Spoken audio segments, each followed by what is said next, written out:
get serious about building content sites and building a profitable business online? Welcome to the Niche Website Builders Podcast. We bring you the latest field-tested tips, tricks, and strategies for building a profitable online asset. We interview industry experts, share customer success stories, and reveal our own experiences working on hundreds of sites to inspire and motivate you to make something happen. Let's do this.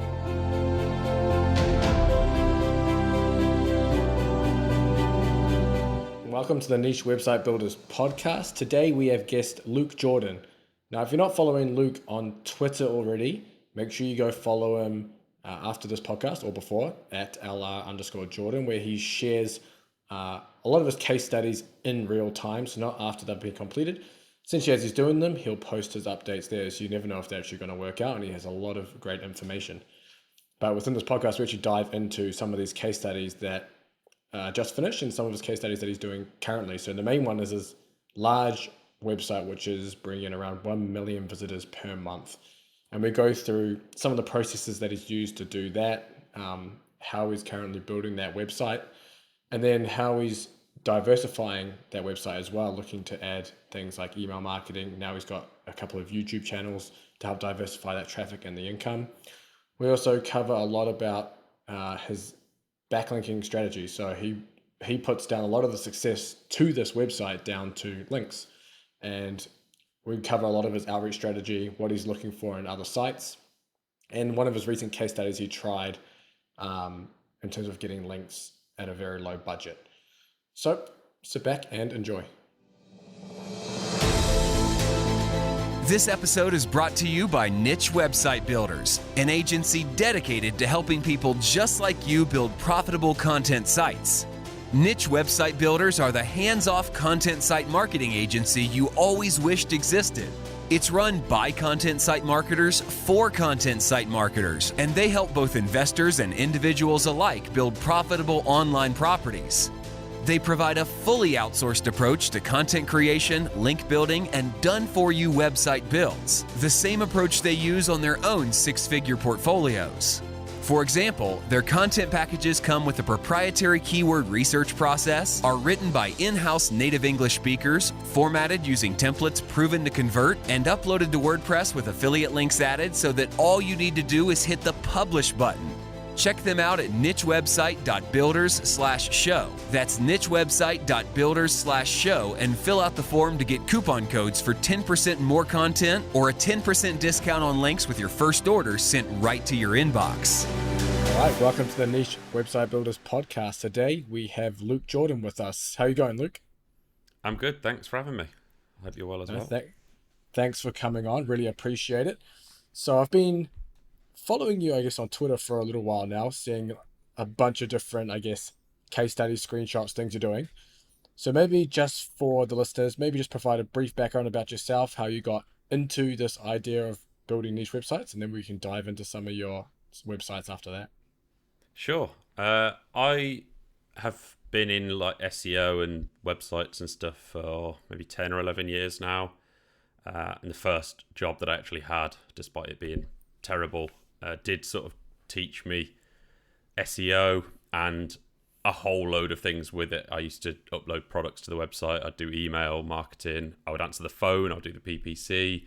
I'd spam blog posts and press releases out. Like, I would do absolutely everything basically. So even though it was a horrible place to work, it at least gave me an introduction to the things I needed to know, and sort of taught me that I like doing a variety of different things to try and grow websites and stuff. I spoke previously before on YouTube and stuff about the biggest project that I had. That I was like the public face of it.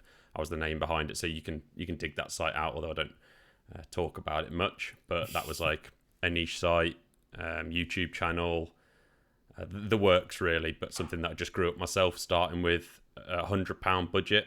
And eventually sold for six figures.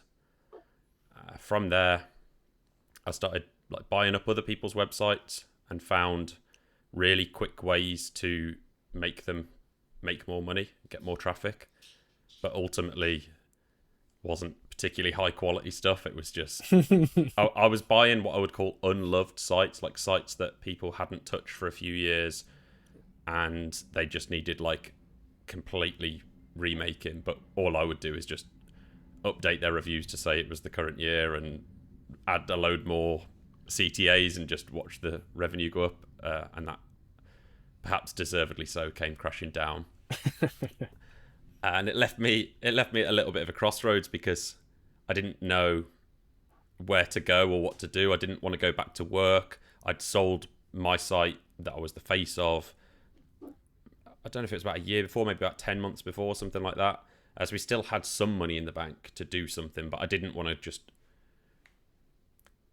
start other sites like the ones I was buying or buy other sites and really go crazy on trying to do stuff. So I basically just decided I was going to have one last attempt at trying to do something crazy.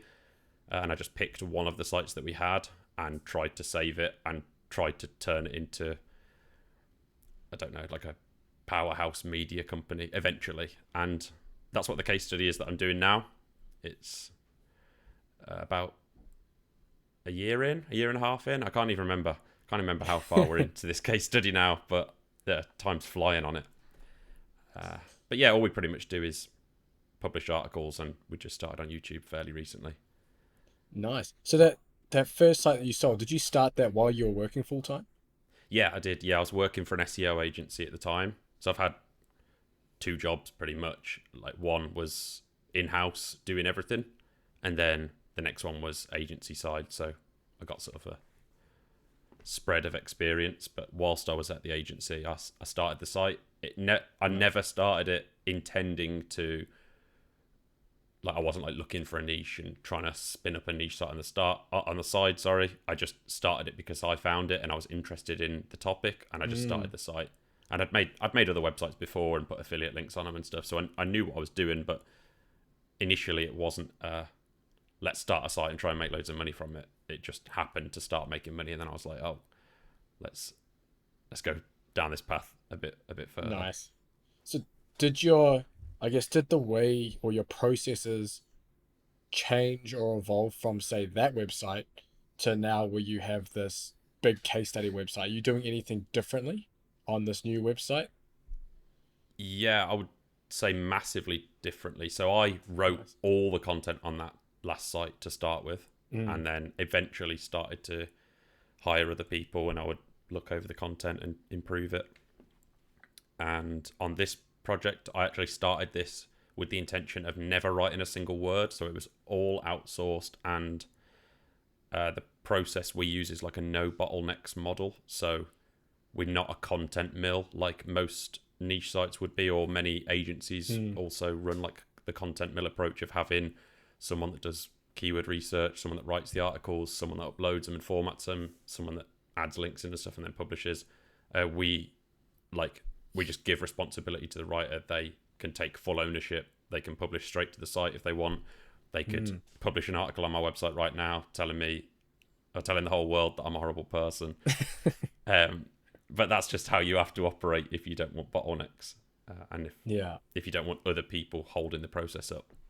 So yeah, that's it's a completely different setup that we operate with now, and it's definitely a different setup that most people probably wouldn't go for, I would say. Yeah, because I guess a lot of people have difficulties or challenges giving up control of their websites already. Having another writer write content, sometimes it can be a little iffy, but then giving them full access to be able to just publish anytime and do their own keyword research and stuff. But at the same time, that gives you some more hands off. You have more time for yourself. You can spend that time in there or working on the business instead of trying to manage everyone too. Absolutely, yeah. It's a control thing, and you got to have a lot of trust. And I think it's all in the training, right? Like, as long as you train them well enough, then you've got to trust them after that. But I can't remember what book I read a while ago. I should really remember because I barely read any of them. But it was talking about like delegating not being a particularly good thing, and like you should give people responsibility if you ever want to like truly be hands off. You don't want to be delegating. You want to giving people the power to make decisions and take action. So let's then dive into the site a bit deeper then. So maybe do you want to run through where it's at now regarding whatever you're comfortable enough with sharing. So maybe if you're comfortable enough, niche, current, maybe traffic, current articles, um, monetization, how it's monetized, things like that, and maybe how it was when you first got it as well. So just get a general idea of the growth and the things you've done. Okay, so like timeline wise, like I actually this was one of the sites that I bought off someone else when we'd sold like our site, and it cost me around $9,000. Wasn't like particularly So it's expensive, like but a real also starter site. yeah, it had like I can't remember how many articles, 50 to 100 articles already on it. It was earning around $300 a month, and it was 100% Amazon affiliate, so it was all just the best this product, Yeah. the best that product, within a specific niche. And obviously I started to grow it, and then it crashed, and it was just the site that I had that I was the most interested in. And prior to everything getting demolished, we had started to put informational posts on this with the plan of getting monetized with display ads, because that's not something that I've ever done before, or very rarely done, not had much success with. But I knew that I didn't want to be relying on affiliate, and especially Amazon, prior to the first product reviews update, or sorry, I should say the December 2020 core update. That's a bit of a tinfoil hat thing from me, that I think the product update rolled out then. Where was I? So we'd started like putting info posts onto this site and started to see a bit of traction. So when we bought it, we were getting like 100 visits a day, and then over the course of about 5 or 6 months of adding a load of informational content to it, we'd got up to a peak of 7,000 visitors in a day. Obviously, it's it's quite an old domain. Was that the plan in the You carry on. beginning to throw informational content on there from the start, or was the site getting absolutely trashed by Google the catalyst for that? No, so this was before. So this was in the July of 2020. We started to put informational content on the site, and then in December of 2020 is when the site got hit. However, the articles weren't exactly amazing. We were just thinking, let's just get a load of content written. We didn't write loads. It was probably 200, 300 posts, something like that, from memory. My numbers could be way off, but something like that. Then we got hit, and then I had like a couple of months of just thinking, what do we do now? Trying to work out whether I got a job and went back to work, or whether I focused on the site. And eventually just decided to go with this. So we started like improving the content that we had, deleted a load of content. We ended up rebranding the site and relaunching it under a new name, a new domain, completely new design and everything. That was last May, so May 2021. Since then, from May 2021, it got April 2021 it got 30,000 sessions, and then in October 2021 it got 1,162,000. That's so fast. it was crazy, a crazy turnaround in terms of just how fast we saw things. And we got like a couple of writers on board, but as soon as we started to see like the slightest bit of traction, I immediately hired more. And I was just going at this like, this is my last chance to make a big site. We've got some money in the bank. I'm not looking to reinvest profits here. I'm looking to invest what we have in the bank. I'm trying to spend more than we're earning. And eventually, October time, it got to the point where I couldn't actually invest more than we were earning, because obviously the earnings were quite good. I don't like talking about revenue before. I have shared the revenue number from October before, but I prefer to talk in profit and loss, because loads of people share their revenue. My strategy is to try and not make any profit. We try and constantly reinvest what we're earning. So I could give you the craziest numbers ever, but we don't make any profit. So Yeah. that's what people need to know, is to grow a site. Well, to grow this site, loads of people grow big sites, right? But to grow my specific site, so far, it has taken a lot of initial investment and reinvestment into new content. So just to get you that output number, we're at like, since I acquired the site, we've published an additional 1,533 posts. Not including some that we removed. So maybe like 1,700 in total, something like that. Wow. Okay, that's a fair whack then. I'm aware I'm bombarding you with information here. Just butt in and cut me off. Just say stop talking. I've got one question. No, it's good. It's good. You can keep going, but I've got one question first. Yeah. Going back, because you mentioned, I guess, the first batch of info articles, you mentioned that were average, and you kind of removed some and improved it. What was your process for improving the content, and what, in your eyes, was what did you see with this content that wasn't good? I think the main thing is like knowing the subject. So we were just putting content up because people were searching for it, and it's like, well, let's just throw up a guide to this, or we'll answer this question because we know we can rank. We know what to do to rank, and we can pretty much put whatever we want up. It's not to say the answers were terrible, but because I was interested in it, when I read them back, I was like, oh, I think we could actually do more to really explain this to someone that doesn't know what to do, and we can go into extra detail about specific things, not off-topic stuff. Like, I hate it when guides add loads of off-topic stuff or like slightly relevant stuff just to pad an article out. We always keep it super relevant, but add as much stuff as we can that is genuinely useful. I think that's what we were missing, is like trying to be the best guide we could rather than just a guide. Is this a niche that you have some form of expertise or experience in, that you could identify that, or is it just kind of like it was general knowledge that an interest, I would say. Okay. Not expertise. Maybe I'm getting towards expertise, but it'll probably take me another year or two. But definitely like a long-standing interest, yeah. Gotcha. All right, so do you want to jump back into your numbers then? Yeah, sure. So in 2020, like when we started it, again, we did remove some posts, and I can't remember for the life of me how many it was. I think we removed about 100 or 150, but I might have publicly said before it was 50. I might have said 200. I don't know. So Somewhere it was in like that range. Yeah, it was like a reasonably substantial portion of our site at the time. But was there a reason that they were removed instead of improved?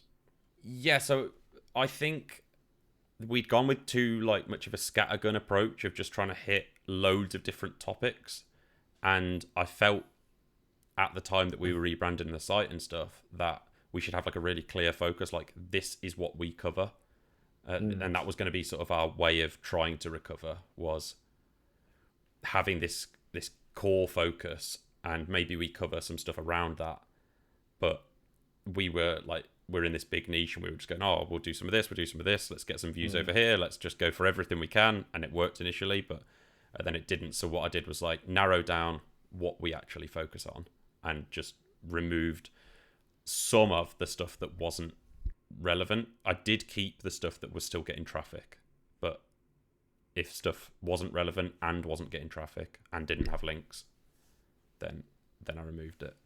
Gotcha. So in 2020, when we started this, we still have 360 posts live that we got up in 6 months or so. In 2021, we published 643. So not at like kind of a similar amount extrapolated, if that's the word. I don't know if that's the word. But that's because at the start of 2021, obviously we rebranded in May of 2021. We didn't know what we were doing for a bit. We didn't know if we were actually going to continue. We wanted to start slow.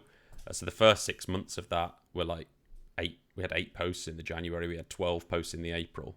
But then in the September, we had 136. And October, we had 131. So we were like starting to ramp up seriously at the end of the year. So 643 posts we published in 2021. And then in 2022 so far, up to the end of May, we've done 530. Damn. So I think we'll do 1,500. I think we'll do 1,500 plus this year, just because we're starting to scale up more. So have you basically got unlimited keywords you can touch in this niche? Yeah, kind of. Not unlimited, but I I think maybe 10,000 articles might be the Yeah. max potentially. So there's a lot. It's a big old niche. Yeah, it's a big old niche. Does that say 10,000 as a ballpark figure? Does that include expanding out into those, I guess, those non-relevant but kind of shoulder niches that you removed initially? Kind of, yeah. Not Okay. not fully, but like definitely starting to. We've already moved away from the core area, and sort of we're in a broader area, but we're certainly not as scattergun as we were before. We pretty much know if we see a topic like, oh yeah, that's something for us or that's not something for us, and we do have rules.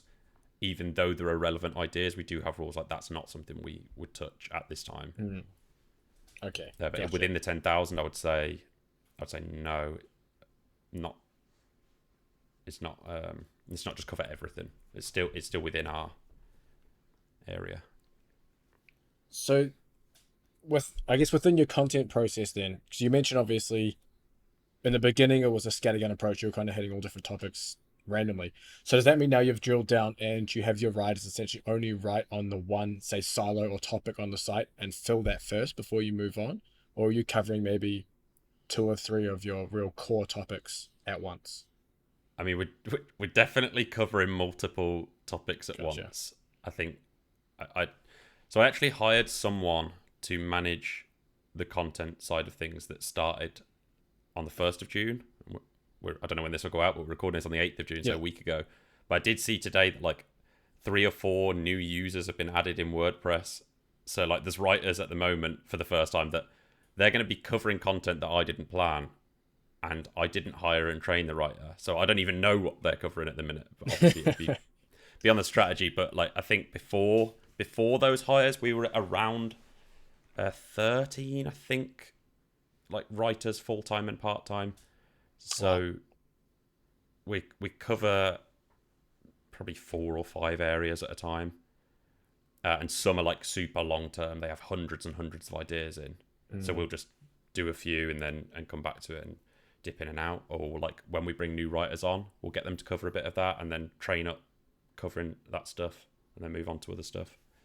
But yeah, we try to, if we cover a new area, we do try and cover it in a decent amount of detail before we would move on. Gotcha. And then how strict is your internal linking strategy, or do you have a strategy, or is it just wherever it's relevant you link around the site, or is it okay, this silo links within itself and then this one links within itself? Generally, we only link within silos. There are obviously times when that isn't strictly the case. Like there'll be the odd occasion where something is really relevant to reference to it'd be really relevant to reference something specific to a user. So we will link it. It's not like we're that strict that we won't reference something if it's highly relevant. But in general, yeah, we link or we try to link 2+ times in every post to something from the same category. And then we have like related posts or whatever that show 6 related posts from the same category as well. What we do have is within our content tracking, we use Notion. The writers upload like the title of their post and how many words they did in the URL and stuff, but they have a box to tick off, which is for links. And it's like, if you didn't include 2 internal links in this, then don't tick the box off. Because then we have this ongoing filter where we can look back at any point and we can be like, these are all our posts that don't have 2 internal links. Because that it can be tricky to add internal links when you start covering a subject for the first time, because there's nothing else relevant to link to. But when there's a whole load of writers churning out content, it's hard to keep track of everything. So that's we do pay a lot of attention to internal links, I would say. I think they're massively underrated. Gotcha. So then I've got a couple of questions to add on to this. First one is, what do you think has brought you the success to this website? Because this is not like a typical niche website where someone's getting maybe 50 or 100,000 page views and maybe makes a low 5 figures. This is millions of page views a month. This is I guess you could say, big brand kind of thing that you mentioned at the beginning. So what do you think is that differentiator in terms of success with this site? Links. Links? Like to put it simply, people don't like it. People don't like hearing it. I've realized that if you tell people they need links, it's not good. Like on Twitter especially, I've noticed that if people say you don't need links, then everyone loves it, and if you go no, you do need links, then people don't listen. People like to hear what they want to hear, right? Yeah. But so when we relaunched the site, there are two things: focus, like intense focus on just doing what works and doing it over and over and over again, and reinvesting our money and continuing to just keep doing what we're doing at scale and try and do it at a bigger scale. And then links. So we did like a few different campaigns when we first rebranded with like a fairly limited budget. They were all like $1,500 or less, which is okay, not that limited of a budget, but some were $1,500, some were $150, some were nothing. It's a lot cheaper than paying an agency. And like two or three of them just took off like really well. So we ended up getting links from a load of our big competitors that get like tens of millions of visitors a month, and newspapers around the world and stuff. And I certainly don't think we'd be where we were without them. Gotcha. So how did you structure your outreach strategy then? Because I'm assuming, was it you that did the outreach, or did you hire someone to do the outreach for you? Yeah, I did it myself. You did it yourself? Yeah. So structuring it. So kind of like, What do you mean by structure it? Like, so how did you vet or choose the sites that you outreach to? And then I guess maybe for people who are looking to do this themselves, how did you structure the emails to get the responses back? Because I know, I guess that's almost one of the points that stops people from doing it, is the fact that they send out emails and maybe only get one reply, if that.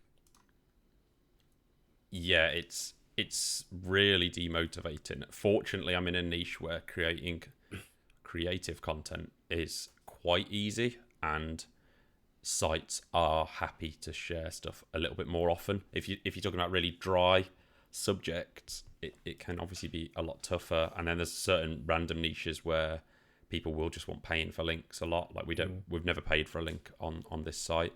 I'm just looking back now in my outreach campaigns to see like what we did. So I had 5 different lists of sites for like the first campaign that we did. I had like big sites. In fact, I'll come back to big sites. All right. So I had like design sites. So this was like a design piece. So I wanted to outreach to sites that actually weren't in our niche, but they shared stuff that was nice designs. I had shared similar. So I used different tools to find websites and articles and writers that had covered similar things, if not like obviously not the same thing, but that shared similar things previously, similar topics, similar ideas. They're obviously interested in it. I had a broken links one, which I can't even remember. Like, I'm not a broken link builder. I think if from memory, I think there was a similar sort of campaign, like along the same sort of topic to us, and it was casino based, and they'd redirected it to like their random casino site, like SEOs do. They get some links, Yeah. they 301 redirect it to their money pages. And I just outreached those sites, and I was like, oh, just so you know, they did something really scummy. So do you want to update the link to us? Don't think that worked too well. That's crazy, because if I got that email, I'd be like, hell yeah, I'll update the link. And they're just like happy to link to casinos instead. I think a couple of them did take it down. Well, they were already linking to the casino, so it was like on the casino blog or whatever, and then they just redirected it to their games. Then I had a miscellaneous sites list, which looks like it was just kind of sites that share fun things, creative things, random stuff like Reddit in there as well, obviously trying to seed some stuff. And then I had a big sites list, so that's the first one I mentioned. Something I did at the start of this before we rebranded was I made a list of 100 websites that I want to be featured on one day, like dream list, regardless of what the site is, these are 100 amazing websites to get featured on. So that list is just those 100. Probably about 10 to 15 of them are in our niche. Probably another 10 to 15 are the BBC and the Washington Post. Is that the name of the paper? I don't even remember. That sort of stuff. And it's just basically 100 sites that are like amazing sites. Obviously couldn't outreach to all of them because some of them aren't relevant at all. Like I can see some in here. One is wait, where did it go? It was a finance site. I know that. Like the Motley Fool, fool.com. Like it's investment related stuff. But what that exercise did of having these 100 sites was we could break them down by what type of site they were, and then we could think, what would we need to share for that specific site or for that group of sites to link to us. So I've never outreached to fool.com, but if I did, I would have to create a piece of content similar to what we cover, but with an investment related angle or a financial related angle. So that already gives me ideas of, I could do this related to money or earning money or whatever. How did I find the people and email them? I just went through the website manually and looked for people that cover it, then go digging through for their email using tools. I really do a lot of manual effort to try and find people's email addresses. I go to the lengths of going on their Twitter, getting copy and paste their handle, and then put it in search just with their name plus email and see if they've ever tweeted someone saying, email me. Like, here's my email address. It's a lot of manual work. And then I'll just reach out to most of them. I just say, I think you'll like this. This is what it is. Have a look. I don't like small talk, and I don't want to waste people's time, and I don't want to lie to them and say, I really enjoy your work. I check out your articles all the time, because I get emails like that, and there's no way they've been reading our recent stuff. I don't understand why they're saying they have. Most of the time, if you're reaching out to big journalists, you're doing their job for them. So just keep it short and sweet and just be like, this is something you like and your audience will engage with it. Check it out here. Let me know what you think. Let me know if you want me to send the images over. And nice. if I can answer any questions, or if I can give you any quotes, I'll be happy to do so. That type of thing. I made that sound like a really long email, but a really short email. But different sites get different emails. Did you also then? It sounds like it's like journalist outreach is essentially like you doing the outreach instead of Harrow bringing, or Help a Reporter Out bringing the journalist to you. So did you also go down that approach with Harrow link building, or was it just pure outreach to these people? Yeah, we've dabbled in Harrow. I think it's not what it used to be. There's like a lot of spam. Like I see a load of stuff that's just send us this free gift and we'll link to you. And we've answered the odd question here and there on Harrow, but in terms of links from it, probably 10 at most. Definitely not the level of links that we've got from these other sites. I don't want to make out we've had thousands of links, because loads of sites get thousands of links. I only track the good ones that we get, but we've had like 150 or 200 links in total, I think, from decent sites, like really good sites. So what do you count as a decent site? Because obviously you have multiple lists. So even like your miscellaneous list, you have that design list, and I think some other ones that are in your niche. So what's like your minimum threshold? Are you looking at traffic, DADR, or something else? Honestly, I just looked. It was only 116 links that we've had that I've tracked as a good link. It kind of is traffic, kind of DR, kind of have I heard of them before? Yeah. There's a lot of foreign sites that come up that I've never heard of. Sorry. So does the site look like legit, or does it just look like another affiliate marketer just spamming some stuff together? Yeah, I wouldn't. Yeah. So I wouldn't be tracking a link from someone else's small little niche site where they're just churning content out. or like the Harrow one. So a lot of people on that have niche sites use Harrow for free content ideas and free content input. They just copy and paste the answers and stick articles live. In general, I would say organic traffic is what I would use as a good gauge, but there are AI sites and stuff that get loads of traffic that clearly aren't a good site, so I wouldn't be reaching out to them or claiming them as a good link. Yeah. No, fair enough. You also talked about, so you mentioned you have that design list. So obviously you're reaching out with custom graphics or something like that. But you also mentioned that I guess they're not, those design sites aren't in your niche, correct? They're like essentially design. So where does your thought process lie regarding, I guess, the relevancy of the link versus the authority of a link, say? Because obviously you're reaching out to these design sites getting links, but they're not relevant to maybe the niche that you're in. So do you see that as a viable strategy? Obviously it's working for you now, but what was the reasoning behind doing that versus just staying within the lane of the niche?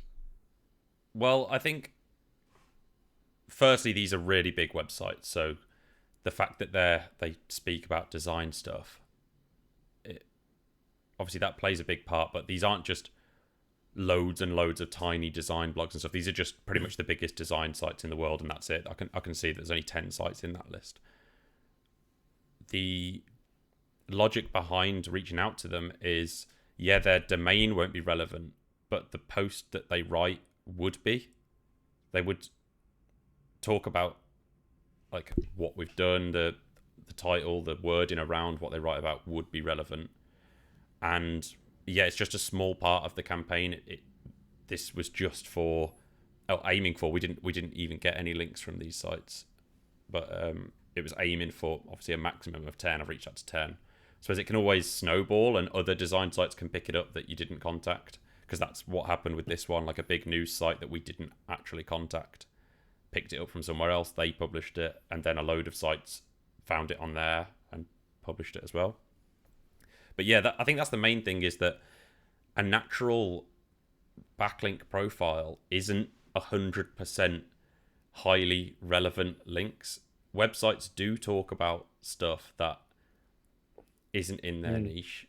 Like a design site, if a sports company rebrands, a design site might talk about their new sports logo or whatever. It doesn't mean that that's a really bad link for that site to get. It's still a good link. It's just not the dream link of the same niche and high authority, but it's still a high authority link. And it's not a niche edit stuffed into a random post. It's a post about you and about your content and stuff. So I definitely think it still has value, just not the most value possible. Gotcha. So then how are you deciding what pages on your website you want linked to? Is it down to, I guess, the difficulty of the keywords you're trying to rank, or are you looking at maybe linking to essentially like hub pages that link out to multiple pages on your site? And secondly, before I finish that question, do you have an anchor text preference linking back to your site? Are you looking at exact matching the keywords you're trying to rank for, or looking at brand, or are you mixing things up? So on this site, I don't outreach for stuff that isn't something that's worth sharing. So I don't outreach for our random info posts. I don't outreach for our hubs. It's just the only time I ever do outreach is we made this really cool thing that I genuinely think your audience will like, or you might be able to write an article about and save yourself a couple of hours looking for a story today. So they only link to the cool piece that we created, or our homepage, or both. Obviously, within our creative piece, we then use internal links to funnel like link juice back into our good stuff. But yeah, in terms of anchor text and stuff like that, that's stuff for my old sites. I don't try and do anything now that could potentially land me in hot water. Certainly, if I was doing that, I would be doing brand, like heavy brand, just always ideal link is just my brand name or something that's like a partial match keyword with the brand name in as well. But yeah, just the only links we get essentially, or 95% of the links we get are to our creative campaigns. Gotcha. Were these design sites, were these part of your recent outreach case study you did on Twitter? The one where I think it was was that the design? No, different one? That was a different one, yeah. Gotcha. Do you want to maybe dive into that, the one you posted on Twitter recently? Sure, yeah. So I always do stupid things where I tweet before I think, and I tweeted saying that I'd got an idea for a link build, a bit of link building. It was time sensitive, and I was just gonna rush it out on like a shoestring budget. I think my budget was $50. I actually ended up spending $52.50. So shocking. Sounds failed. Yeah. And I just said I would report back with the results. And I knew it wasn't the best idea in the world, but obviously $52.50.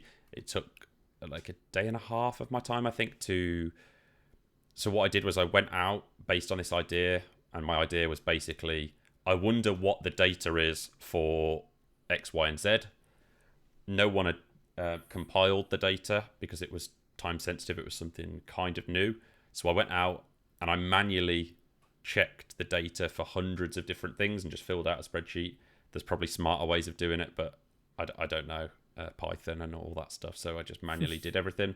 Genuinely, I think some manual work or a lot of manual work would have been involved either way, because the accuracy of the data was super important. As I say, nowhere else had already compiled this. I then found stories within the data. So that's the important thing as a marketer. If the data doesn't say what you want it to say, which fortunately it did in this case, but if the data doesn't say what you want it to say, you've got to find a story somewhere. Like, what can you get out of it? Well, the story is there's no story. Like, there's no shock here. But fortunately, in the data that I had, it was... I can't obviously reveal too much without giving specifics away, but there was like isn't this statistic really surprising, let's say, that a lot of people or a lot of journalists would be interested in. So I then put the data into a graphic, like literally just a little infographic type thing, not actually like a traditional infographic, but just the stats in a nice image, or it was like 3 images. Paid someone $50 for that on Upwork. And then I just emailed the journalists that had covered similar stuff. As I say, it was time sensitive, so a lot of journalists were writing about something really specific.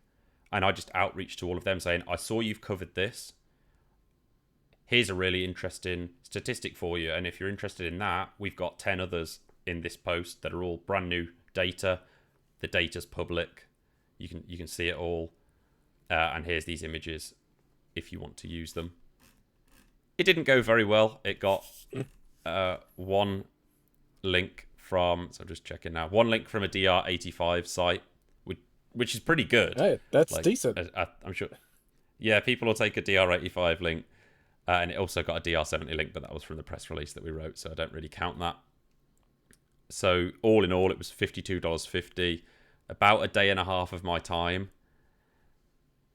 and one DR85 link. I imagine that's probably profitable.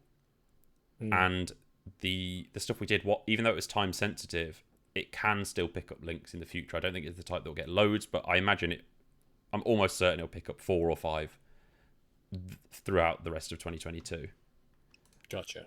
There's just the opportunity cost, I guess, of I could have been doing something else for a day and a half. Would I have done something more profitable than that? I don't know. But yeah, the reason that I wouldn't have outreached to the design sites for this is because even though we did design like a stats and stuff in a thing, that's not a design piece. You've just designed something nice. The reason I outreach to the design sites is we created something, or we designed something that it was art. It was design in itself. The whole content was, look at this cool image, or look at these cool images. So that's why I outreach to design sites, but I'm not going to outreach to design sites with data backed or data led campaigns. Gotcha.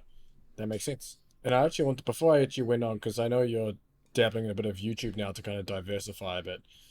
And you mentioned about for that a day and a half, you could have been doing doing something different or something better or more fun. So, what does a day in the life of Luke Jordan then look like? If now you're pretty much, I guess you could say, hands off in terms of writing and publishing. So then, what does your day consist of in terms of running the site? Well, I definitely haven't got used to being hands off on the written content yet, and there is still a bit of transition, like a bit of handover stuff. So I'm still getting my guy used to hiring people and just learning how we format posts and publish posts and stuff.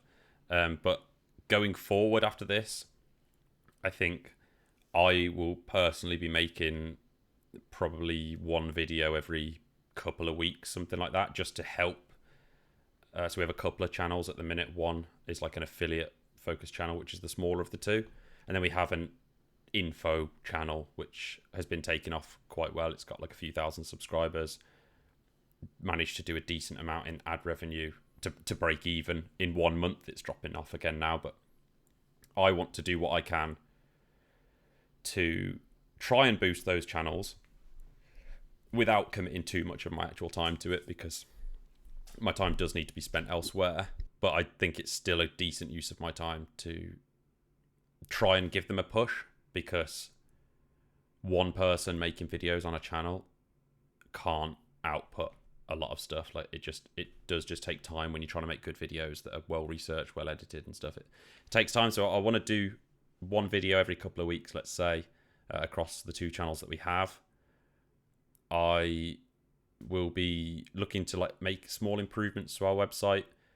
So we don't even have a search bar on our menu, for example, or anywhere on our site. So just simple things like that, which have taken a long time to implement, but we have to design it in wireframes and stuff, and it's not as straightforward for me, who can't code, to add stuff. I want to start building an email list, which isn't something we have, so I want to start getting email opt-ins into loads of our posts, and the content upgrades, I think that's what people used to call them. I've got no idea if that's still still a thing, or if that's what people call them. Yeah, well, you know, where people opt in and they get sent something. Even if it's not, you're bringing it back, so either way, it works. Oh, yeah. Content upgrades are a thing again in 2022. So YouTube, email. I want to do more creative campaigns. So all the success we've saw with creative campaigns so far has either been last year or this year, but it's still our campaigns from last year that are generating the links.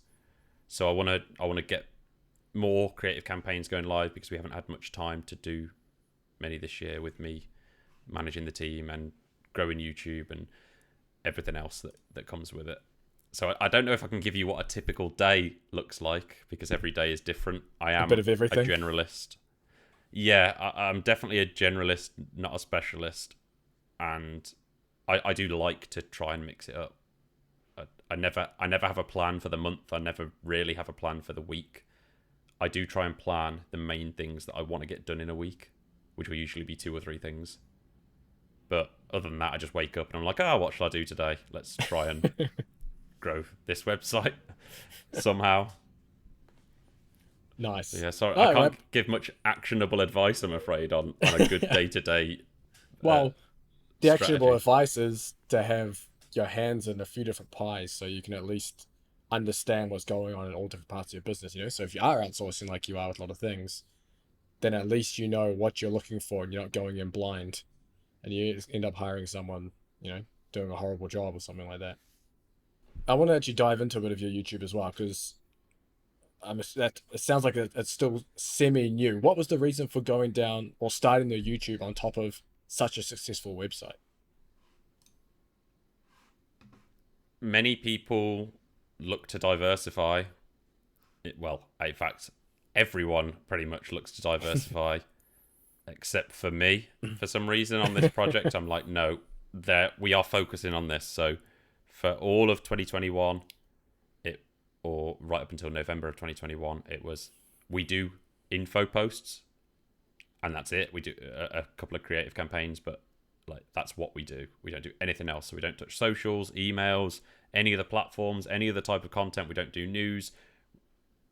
This is what we do. And then I suppose a lot of people do that as well. They have niche sites where they just do their keyword focused content and they churn that out. And then once it reaches a certain stage, rather than do what we did and think, let's branch out into YouTube, they will start a new domain and start doing the same thing all over again.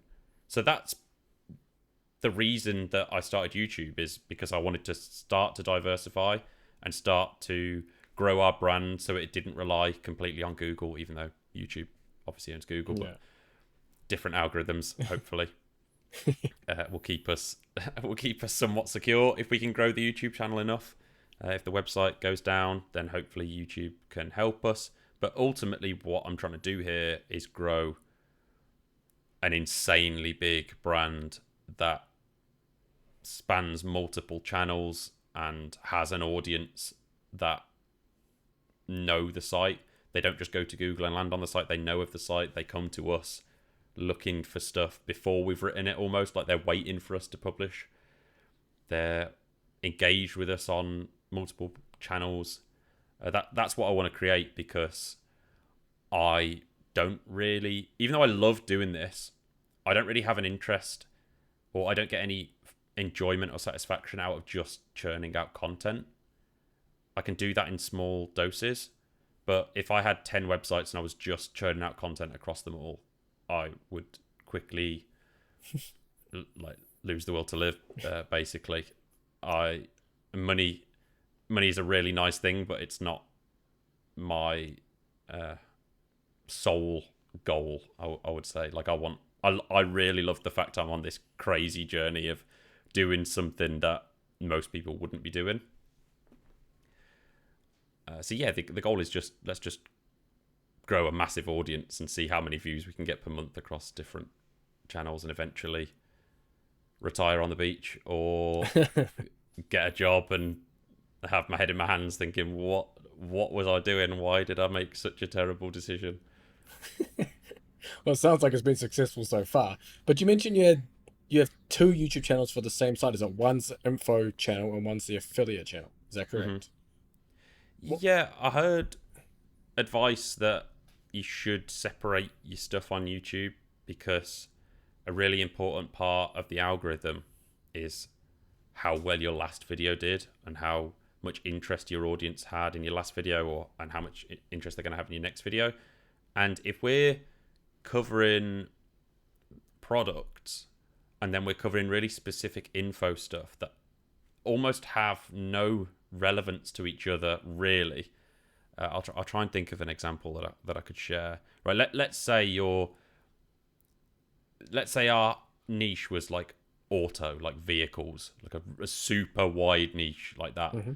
It would be almost like throwing up a guide to the 10 fastest cars that I don't know anything about cars. I don't know why I always choose examples that I don't know anything about. The 10 fastest cars you can ride around on, and then the next day uploading a video that's motorbike related part review.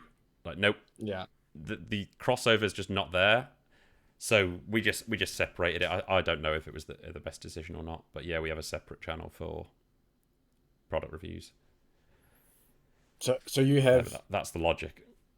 Yeah, no, it makes sense. But you have then, I think you mentioned you have a full-time employee doing the YouTube side? Yeah, two. I have one for each channel. Okay. So what I want to ask is then is how are you deciding what content to make? So I'm assuming the info content is literally the blog posts turned into a video, since you kind of have the topic and a lot of the stuff there. But the affiliate content then, how are you deciding what to do there? And then how are you doing that with the employer? Are you having to buy all the products to send to him to essentially review on there?